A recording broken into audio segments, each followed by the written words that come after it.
एक ही आवाज आ रही है, सभी गायक गा रहे हैं, मेरे कुटिया के भाग जब राम आएंगे। मैं आपको बता देना चाहता हूं कि सबरी कौन थी। सबर जाति में पैदा हुई वो सबरी जिस समय छोटी थी और जब बड़ी हुई, ब्याह का समय आया तो उस सबर जाति में बल देने की प्रथा थी। जीव जंतुओं के मांस से उन सबको, लोगों को, बारातियों का स्वागत होता था। जब शाम के सबरी को पता चला कि यह जीव जंतु पशु पक्षी जो आए हुए हैं, ये मेरी शादी में इनकी बलि दी जाएगी, तब सबरी ने रात में ही उन सभी जीव जंतु और पक्षियों को मुक्त कराया। जिस समय वो सभी जीव जंतु पक्षी मुक्त हो रहे थे, तब उनके मन में एक ही आशा थी कि धन्य है सबरी, आज हमको कर्म बंधनों से आज हमारी हत्या हो जाती, आज उससे हमको मुक्त कराया।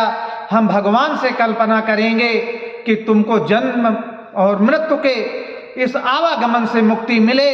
और सबरी ही रात में अपने को विचार किया कि मैं अपना घर छोड़ दूंगी, और घर को त्याग किया और जंगल में जाकर के भगवान का भगवत भजन करने लगी। परंतु एक कन्या होने के नाते उनको जंगल में लगा कि कहीं न कहीं मैं सुरक्षित रहूंगी।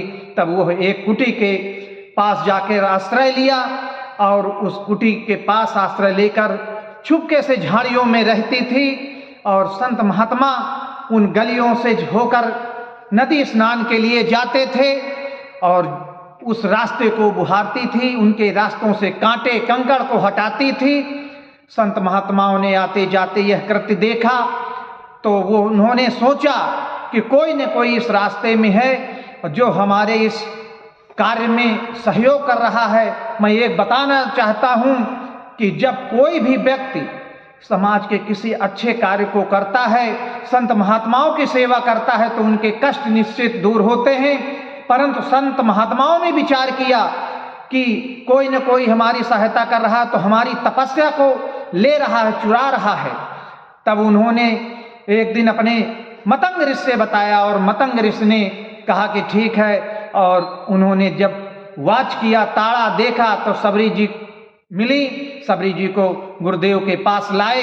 सबरी जी के जब सामने गुरुदेव के आई तो उनके नेत्रों से आंसुओं की झरझर धारा बह रही थी।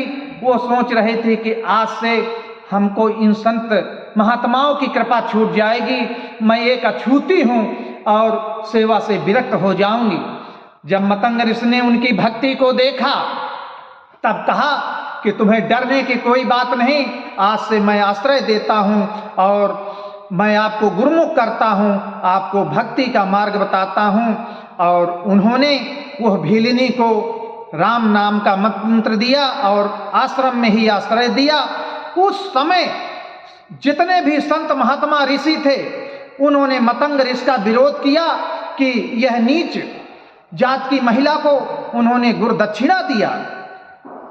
परंतु मतंग ऋषि ने उन सब का विरोध को हंसते हुए टाला, और भगवान की ऐसी कृपा हुई, आकाशवाणी हुई कि मतंग ऋषि आप धन्य हैं, आपके लिए हम विमान भेज रहे हैं। तब विमान आया तो मतंग ऋषि सबरी से कहा कि मैं तुम्हें वरदान देता हूँ, तुम नवधा भक्ति करो और भगवान के चरणों में कोई न कोई दिन वो निश्चय आवेगा जब भगवान आपकी कुटिया में चलकर आएंगे।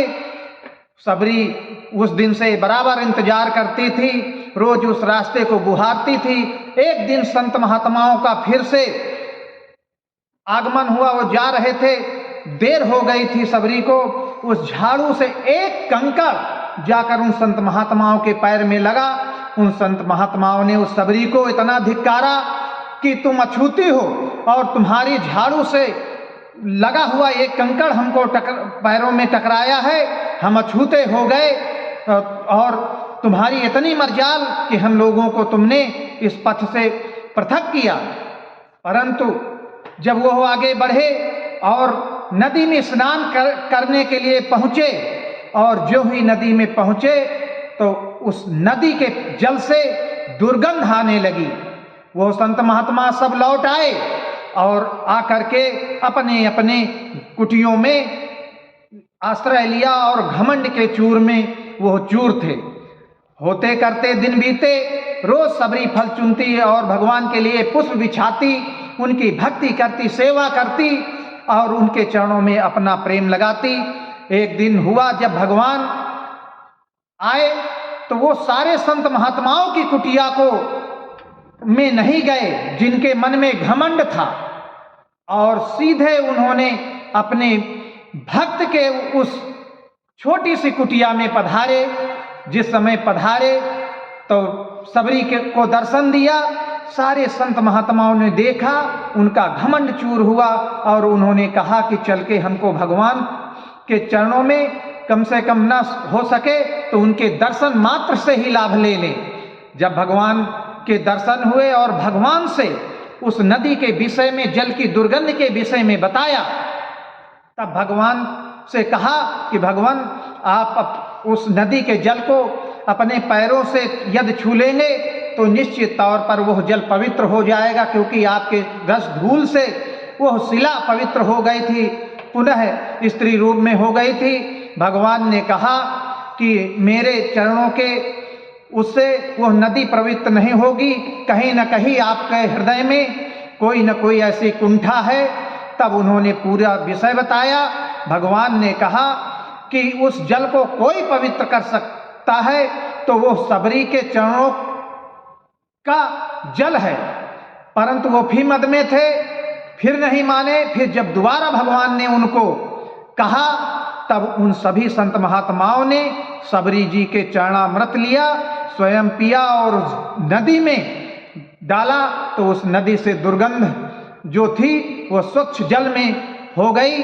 तो यह वो सबरी है, यह वो भगवान राम का जो प्रेम है कि भगवान घमंड से चूर व्यक्तियों के पास नहीं जाते।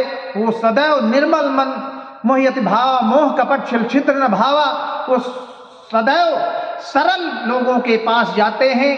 आज मैं बताना चाहता हूं कि अयोध्या में संपूर्ण भारत में जितनी भी जातियां हैं उन सभी जातियों के संत महात्मा छोटे छोटे लोग वहां आज पहुंच रहे हैं। यह कलयुग का, मैं एक तरीके से उस समय सतयुग रहा, द्वापर रहा, जो भी काल रहा, परंतु यह कलयुग का राम राज्य है जिसमें संपूर्ण भारत के लोग नहीं पूरे ब्रह्मांड के लोग आज अयोध्या के राम राज्य को देखना चाहते हैं, आना चाहते हैं। क्योंकि भगवान कहा गया है कि वह नर रूप में आए हैं और सदैव सज्जनता के लिए जाने गए हैं, अपने भक्तों के लिए जाने गए हैं। अच्छे अच्छे लोगों को उनके पद पखारने का अवसर नहीं मिलता और केवट जैसे लोगों को नाव में बैठना और उनके पद का जो पखारन है उससे अपने पूर्वजों को भी पवित्र करने का अवसर मिला। एक दृष्टांत और बताता हूं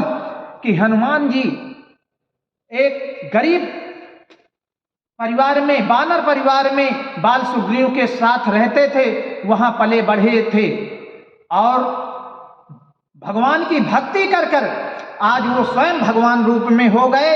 वहीं मारीच राज्य परिवार में होते हुए भी भगवान के हाथों से वध किया गया।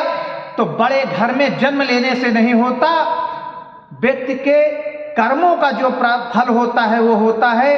व्यक्ति किसी भी परिवार में हो, छोटे हो या बड़े परिवार में पैदा हुआ हो, परंतु उसकी भक्ति सदैव छोटे और गरीब लोगों के लिए समर्पित होना चाहिए।